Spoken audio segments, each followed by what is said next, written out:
Chers paroissiens, bonne fête patronale à vous tous.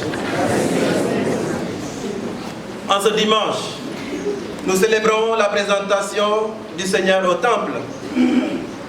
Mais aussi, c'est le dimanche qui est dédié à la vie consacrée. Je voudrais par la même occasion dire mes félicitations à tous les consacrés du monde entier et en particulier les consacrés de notre paroisse. Prions pour tous les hommes et femmes qui ont tout laissé pour suivre le Christ. Prions pour les vocations à la vie consacrée. Que le Seigneur, dans sa bienveillance, suscite des personnes généreuses pour le suivre et témoigner de son amour dans notre monde d'aujourd'hui qui en a tant besoin. Saint Jean Bosco, dont nous célébrons la fête patronale aujourd'hui, a été consacré entièrement à Dieu et a fondé 2 congrégations de consacrés, de religieux et religieuses. Il a apporté par sa consécration et par son enthousiasme un charisme et une vocation spécifique entièrement dédiés à la réalité et à la situation des jeunes.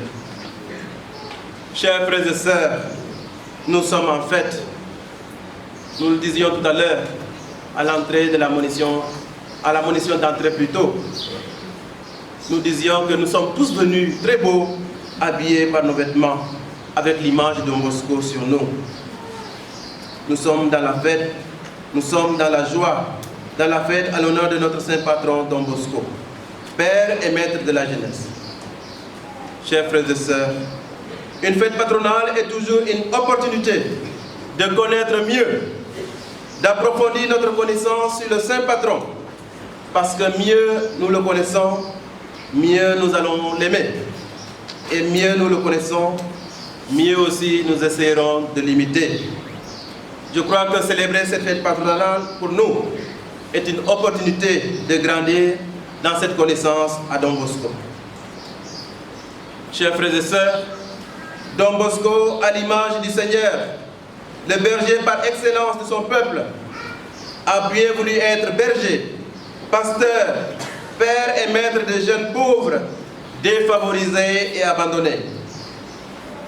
Il a voulu être signe et porteur de l'amour de Dieu aux jeunes, en général, surtout les plus pauvres. Nous le savons bien, Don Bosco a vécu dans un contexte difficile, avec le phénomène de l'exode des jeunes vers la ville, à la recherche d'un avenir meilleur. Il a lutté contre vents et marées pour améliorer la vie de ces jeunes. Il a su être auprès des jeunes un ami. Il a su être auprès des jeunes un compagnon de route, en manifestant en sa personne le visage de Jésus, bon pasteur, celui que nous contemplons aujourd'hui, qui est la lumière du monde, en cette fête de la présentation du Seigneur. Oui, pour Don Bosco, Jésus a été son modèle.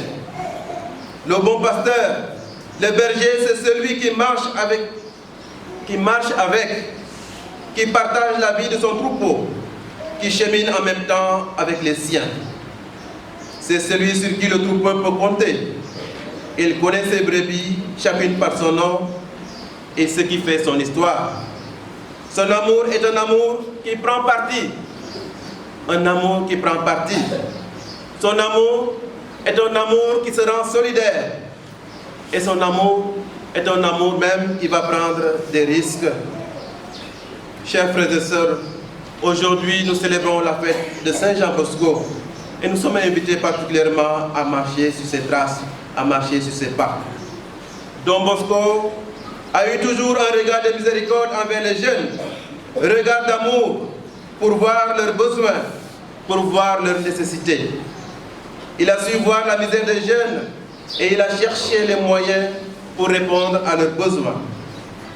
Il a cherché à répondre à travers son style éducatif, cherché à répondre aux besoins des jeunes, notamment les besoins les plus fondamentaux.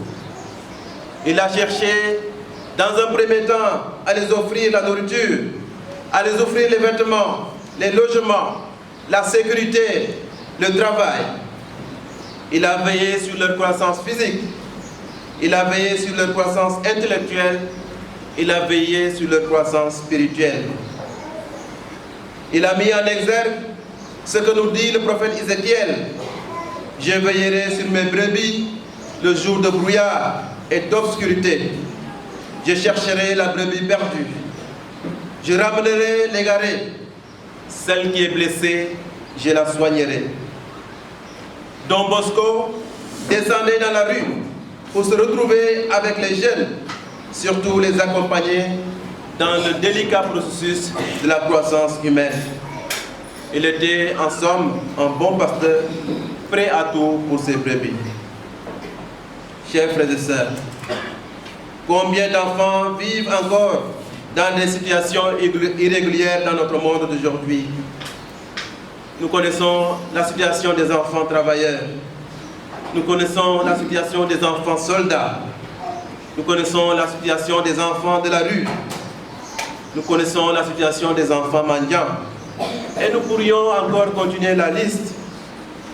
Beaucoup de jeunes et d'enfants sombrent dans les périphéries existentielles, comme le Saint-Père a l'habitude de nous le rappeler. Beaucoup de périphéries existentielles. Nos propres enfants, nos jeunes, sont confrontés aujourd'hui aussi à plusieurs fléaux et ont besoin d'être soutenus et accompagnés dans le délicat processus de la croissance humaine. Chers frères et sœurs, chers paroissiens, si Don Bosco est notre saint patron, si Don Bosco est notre modèle, nous ne pouvons pas rester indifférents à la situation des enfants et des jeunes de notre monde d'aujourd'hui. Nous sommes invités aussi à bras le cœur, marcher à la suite de Don Bosco pour trouver des stratégies pour aider les jeunes, en particulier ceux qui sont dans le besoin. Malgré les difficultés et les souffrances, Don Bosco invitait ces jeunes à vivre en permanence dans la joie du Seigneur. Sa foi était entièrement fondée sur le Christ, lumière et vie. Pour lui, savoir que Dieu n'est pas loin, mais il est proche. Il n'est pas indifférent, mais plein de compassion. Il n'est pas un étranger, mais un Père miséricordieux qui veille sur nous avec amour, dans le respect de notre liberté. Et tout cela était le motif d'une joie profonde sur laquelle les aléas des événements quotidiens n'avaient pas de prise avec les enfants que Don Bosco accompagnait. Il les invitait toujours à vivre dans la joie. Une caractéristique incomparable de la joie chrétienne est qu'elle peut coexister avec la souffrance, car elle est entièrement basée sur les valeurs de l'Évangile. Chers frères et sœurs, l'art éducatif de Jean Bosco consistait à instaurer autour de lui un climat de sérénité, un climat de joie, un climat de paix, un climat d'amour. Si l'enfant se sent aimé, pris en compte de manière personnalisée, libre de s'exprimer, il ne tardera pas véritablement à avoir le sourire au visage. Si l'enfant est soutenu dans ses difficultés, reconnu dans ses talents, valorisé dans sa progression, alors la joie ne tardera pas à illuminer son visage. La joie est la composante essentielle de cette ambiance éducative qui caractérisait les maisons salésiennes, au point qu'on ne puisse concevoir une action éducative salésienne sans envisager la qualité de cette ambiance. Nous connaissons la vie de Dominique Savio. Don Bosco lui disait: la sainteté consiste tout simplement à être toujours joyeux. La joie, chers frères et sœurs, est un témoignage important de la beauté de la foi chrétienne. Don Bosco témoigne que le christianisme est source de bonheur. Le christianisme est source de bonheur et source de joie. C'est de cette source que dans les pratiques éducatives salésiennes aussi, la joie et la fête trouvent consistance et continuité. Don Bosco lui-même disait: une maison salésienne sans musique, et c'est comme un corps sans âme. Et nous allons le prouver aujourd'hui aussi, après la célébration de l'Eucharistie, nous allons montrer à Don Bosco aussi que nous savons vivre dans la joie. Chers frères et sœurs, laissons-nous interpeller par Don Bosco, notre saint patron. Comme Don Bosco, que nous ayons ce regard de miséricorde envers nos enfants, envers nos jeunes, les jeunes de notre temps, les jeunes de nos quartiers et les jeunes de nos villes.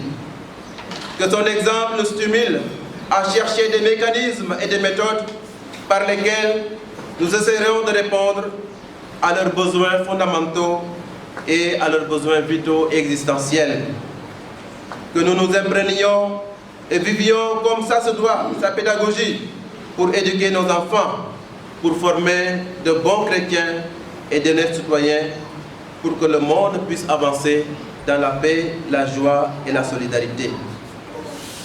Chers frères et sœurs, célébrer notre fête patronale, c'est aussi nous laisser interpeller par les multiples défis auxquels nous devons faire face pour construire notre église paroissiale.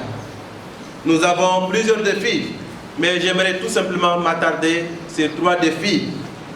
3 défis que je vous invite particulièrement à vous engager pour que, ensemble, nous puissions construire cette belle maison commune, cette maison de Dieu. Et le premier élément, c'est la construction de notre église paroissiale. Nous avions prié toutes ces années pour avoir un terrain et le Seigneur a répondu à notre prière. Maintenant, le grand défi nous est lancé pour pouvoir construire cette belle église. Je crois que cela exigera beaucoup de sueur, cela exigera beaucoup de sacrifices.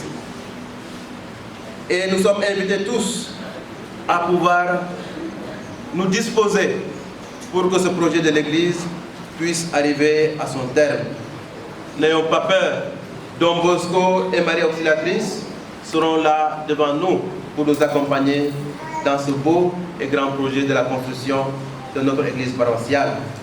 Continuons à prier d'une manière fervente pour que le Seigneur puisse mettre au-devant de nous des personnes généreuses pour que nous puissions arriver à réaliser notre projet.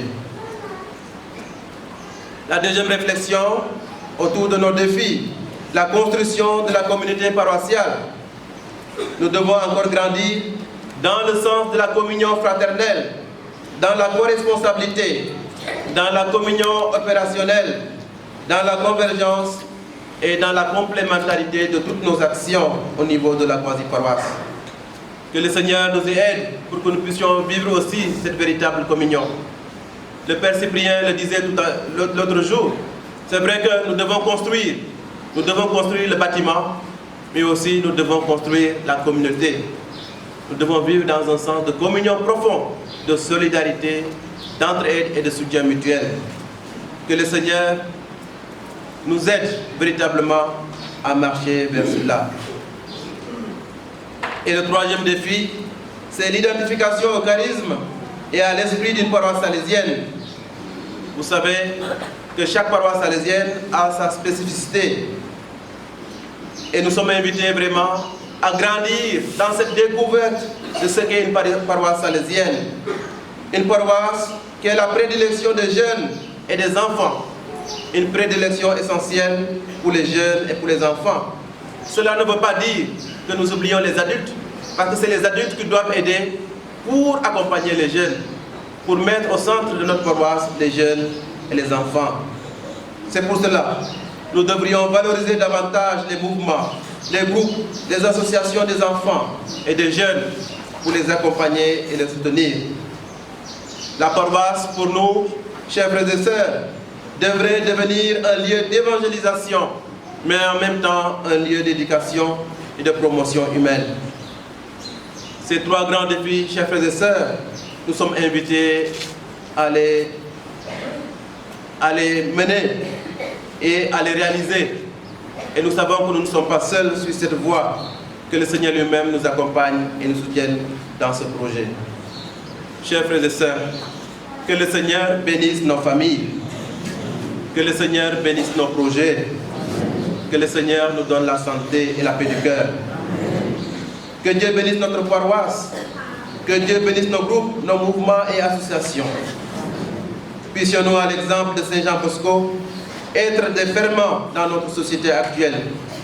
Que le Seigneur nous aide à bâtir une paroisse qui se fonde sur les valeurs de l'Évangile, un lieu d'éducation et d'évangélisation de nos enfants. Que le Seigneur continue de susciter des personnes généreuses et engagées pour l'épanouissement de notre quasi-paroisse. Nous le demandons au bon Dieu, lui qui est vivant, maintenant et pour les siècles des siècles. Amen.